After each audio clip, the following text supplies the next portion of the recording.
কী খবর সবার? আবারও নতুন একটি রেসিপি নিয়ে হাজির হয়ে গেলাম। আজকের রেসিপি চিকেন ললিপপ। তো চিকেন ললিপপ তৈরির জন্য প্রথমেই আমি নিয়ে নেব সিদ্ধ আলু। প্রায় ২টা মাঝারি আকারের সিদ্ধ আলু আমি এখানে নিয়ে নিয়েছি এবং খুব সুন্দরভাবে একটা ম্যাশার দিয়ে ম্যাশ করে নিচ্ছি। এরপর এর মধ্যে দিয়ে দেব আমি চিকেন কিমা, পেঁয়াজ কাটা, তারপরে দেব কাঁচামরিচ। কাঁচামরিচগুলো কুচি কুচি করে এখানে কেটে নিয়েছি। তারপর একটা ভাজা মশলা দিয়েছি এখানে, জিরা, ধনিয়া, গোলমরিচ এগুলো আমি ভেজে গুঁড়ো করে নিয়েছি। এরপর তার মধ্যে দিয়ে দিয়েছি সয়া সস এবং একটা নুডলস ভালো করে গুঁড়ো করে এর মধ্যে দিয়ে এবার সব কিছু আমি ভালোভাবে মেখে নিয়েছি। ও এর মধ্যে আমি সুইট কর্নও ব্যবহার করেছি। সুইট কর্নটা একটু সিদ্ধ করে আমি একটু থেতো করে নিয়েছিলাম। এরপর সব কিছু লবণ এবং চিজ দিয়ে খুব ভালোভাবে সব কিছু আমি মিশিয়ে নিয়েছি। এরপর একখণ্ড চিজ নিয়ে আর এরকম একটি কাঠি নিয়ে আমি একটা ললিপপের মতো এটা শেপ দিয়ে নেব। এটাই আমি পরবর্তীতে ভেজে ললিপপ বানাবো। তো এই যে চিকেন ললিপপ আমার প্রায় রেডি। এরপর আমি চেপে চেপে কাঠিটার চারপাশে আমি যে মিশ্রণটা তৈরি করেছিলাম সেটা খুব সুন্দরভাবে লাগিয়ে দেব। এই যে আমার সবগুলো ললিপপ তৈরি করা হয়ে গেছে। এরপর আমি একটা বাটিতে দুটো ডিম ভালো করে ফেটে নিয়েছি। এর মধ্যে ললিপপগুলো দিয়ে এবং ব্রেড ক্রামে খুব ভালো করে এগুলো কোট করে নেব।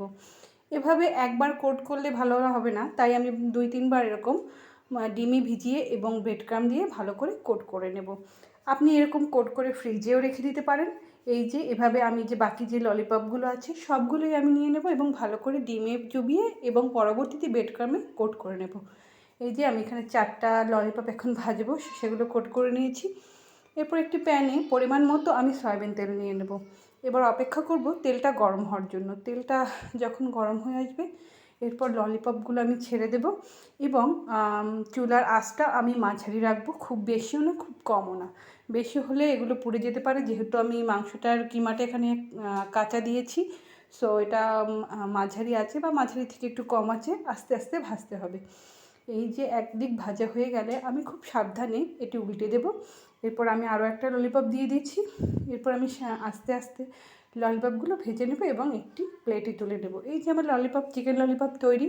এরপর এটি আপনি যে কোনো ধরনের চাটনির সাথে সার্ভ করতে পারেন, সসের সাথে সার্ভ করতে পারেন। এটা খেতে অনেক মজা হয়। আর আপনি যদি এটা সংরক্ষণ করতে চান তাহলে ডিপ ফ্রিজে একটি এয়ারটাইট বক্সে প্রায় 15 থেকে 20 দিনের মধ্যে এটি সংরক্ষণ করতে পারেন। ছোট থেকে বড় সবারই এটি খুব পছন্দের। সকলকে অনেক ধন্যবাদ ভিডিওটি দেখার জন্য।